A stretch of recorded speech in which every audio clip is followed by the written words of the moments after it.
Hello everyone. In this video I would like to share a few thoughts on my lived experience with pain. Pain is a topic I'm likely to come back to in many videos in the future, because I've been living with rather high levels of pain, chronic pain for the last decade or so. And I hope that by sharing my experience with pain and how I've come to cope with it, to manage it, will be a help to others. Pain is a controversial issue because obviously nobody likes to suffer.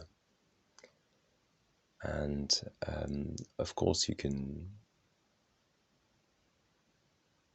try and find meaning or lessons that you can learn from pain, and that's something I explored in a video a couple of years ago when I talked about how I consider life as a refining school, as a training ground, and where challenges and trials allow us to learn lessons.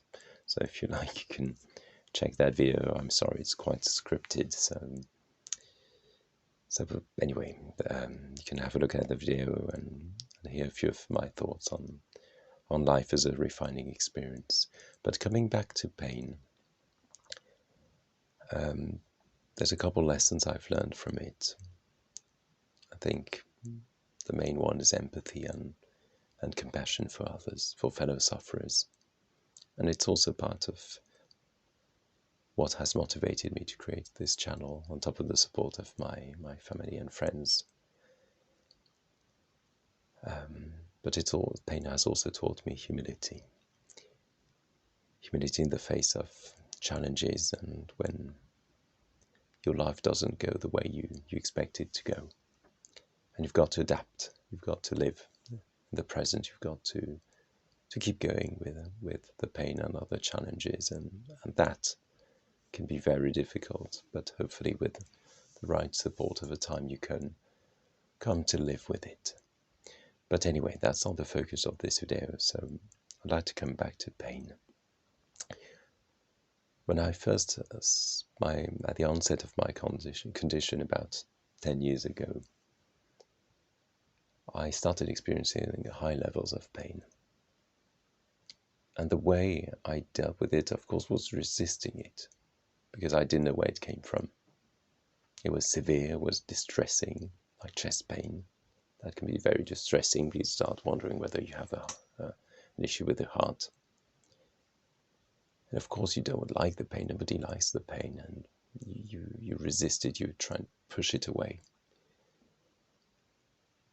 And a number of years ago, later, I learned that resisting, that trying to avoid pain, was actually making it worse. And I'll come back to this in a minute.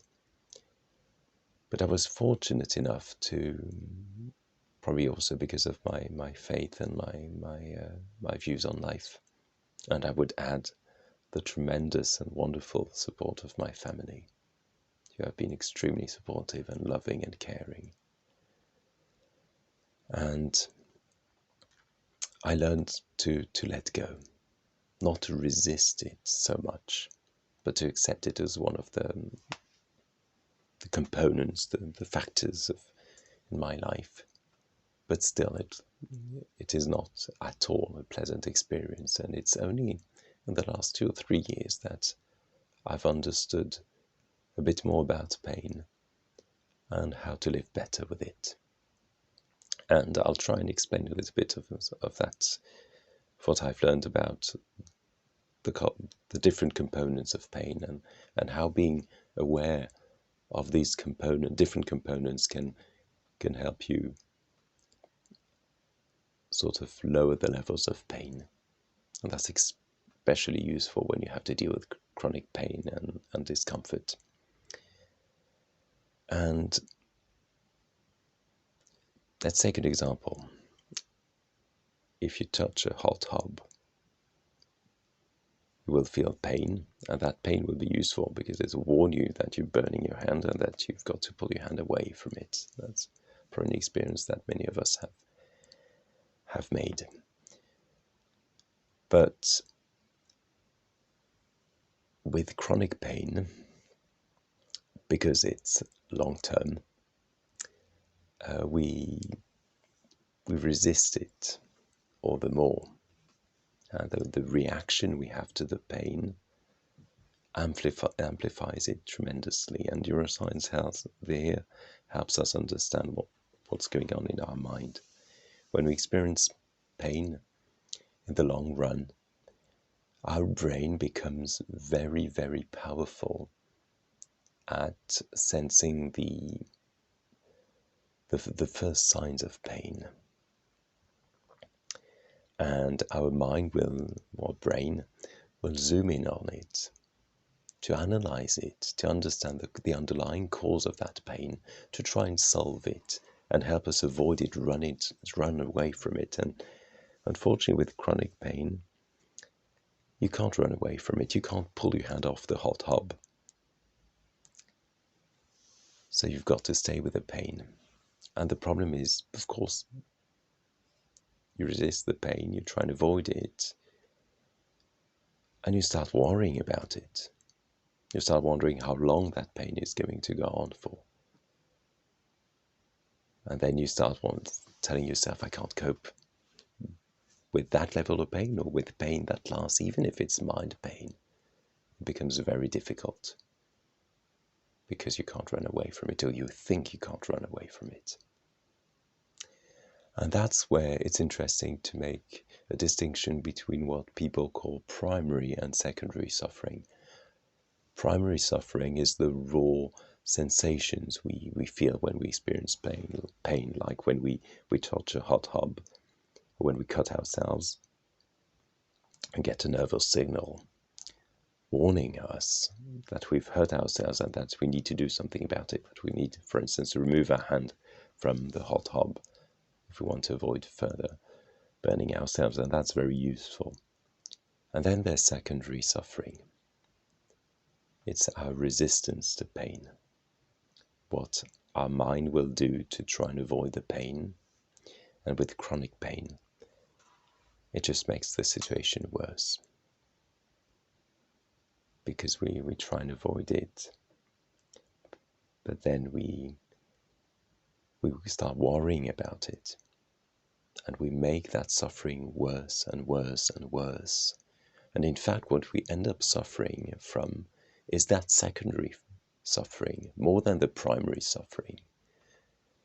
If you use certain techniques or approaches like mindfulness meditation, which I'll come back to in either today, in this video, or in another one,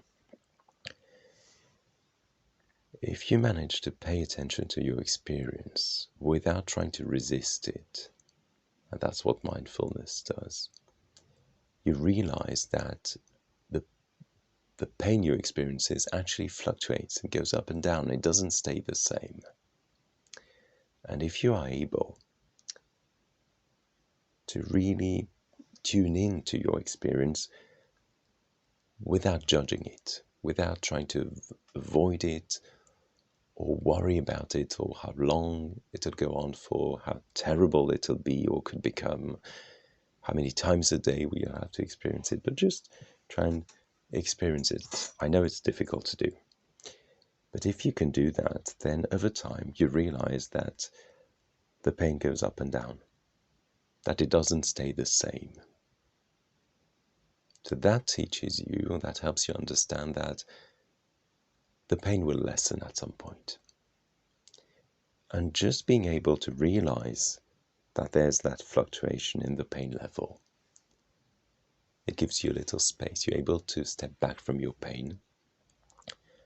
And with practice, you're able to lessen or eliminate that secondary suffering, that reaction, resisting of pain. And so being able to accept the pain, being able to tune in to your experience and seeing that it changes over time, can be a profoundly liberating experience. And I think I'll come back to mindfulness in another video, in other videos. It's something I've discovered only in the last 2 years, and it's been a tremendous help to me. Not only the practice of mindfulness itself, but also the neuroscience that supports findings in mindfulness, that helps us, neuroscience helps us understand how mindfulness works and how it benefits our mind and body. So to me, coming back to my experience, being able to accept the pain, being able to tune into what I'm feeling, helps me realize that fluctuation in the pain. And it helps me let go of the pain. That's another very important aspect, is that when you're able to realize that the pain goes up and down, you're able to let go, because you're able to resist it less. And when you resist it less, you're able to step back from the pain, a little bit at least. Even a little bit, you might still be experiencing it. I'm not saying that all the pain suddenly vanishes away, but you're able not to be carried away or engulfed in the pain, which would amplify it. You're able to take that little step back. It creates a space.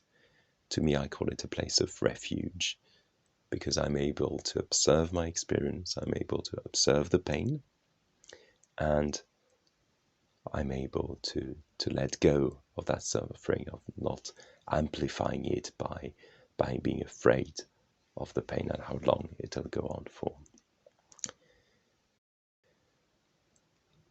Primary and secondary suffering are very real. Resisting pain is still pain. It's a different kind of pain, but it is pain and it's real. We do experience it. I don't want to minimize anything about anyone's experience with pain. And both primary and secondary suffering are real and have to be acknowledged. But there are ways to learn to dissociate the two and to lessen the pain. And that's what I hope to share further in other videos. And I invite you to share your experience with pain, your thoughts and comments in the comments below the video if you feel like it.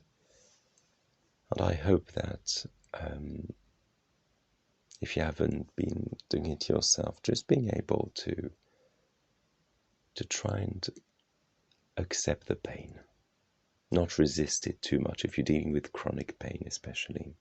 Of course, if you're touching a hot hub, you'd better put your hand off of it, because that's the sensible thing to do. But if you have to deal with long-term pain or discomfort, I would invite you, if you haven't already done so, to try and accept it, allow it, and try and observe your experience.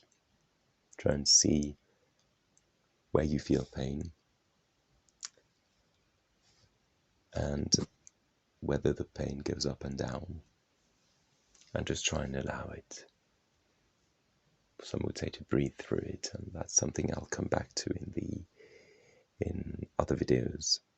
But just trying to accept and allow the pain without resisting it can be a tremendous liberating experience or coping mechanism with long-term pain and discomfort. I'm sorry, this is quite a long video. I hope you've been able to glean something from it, and I will come back to pain in subsequent videos. And I invite you once again to share your experiences and thoughts in the comments below. Thank you very much for watching or listening to me.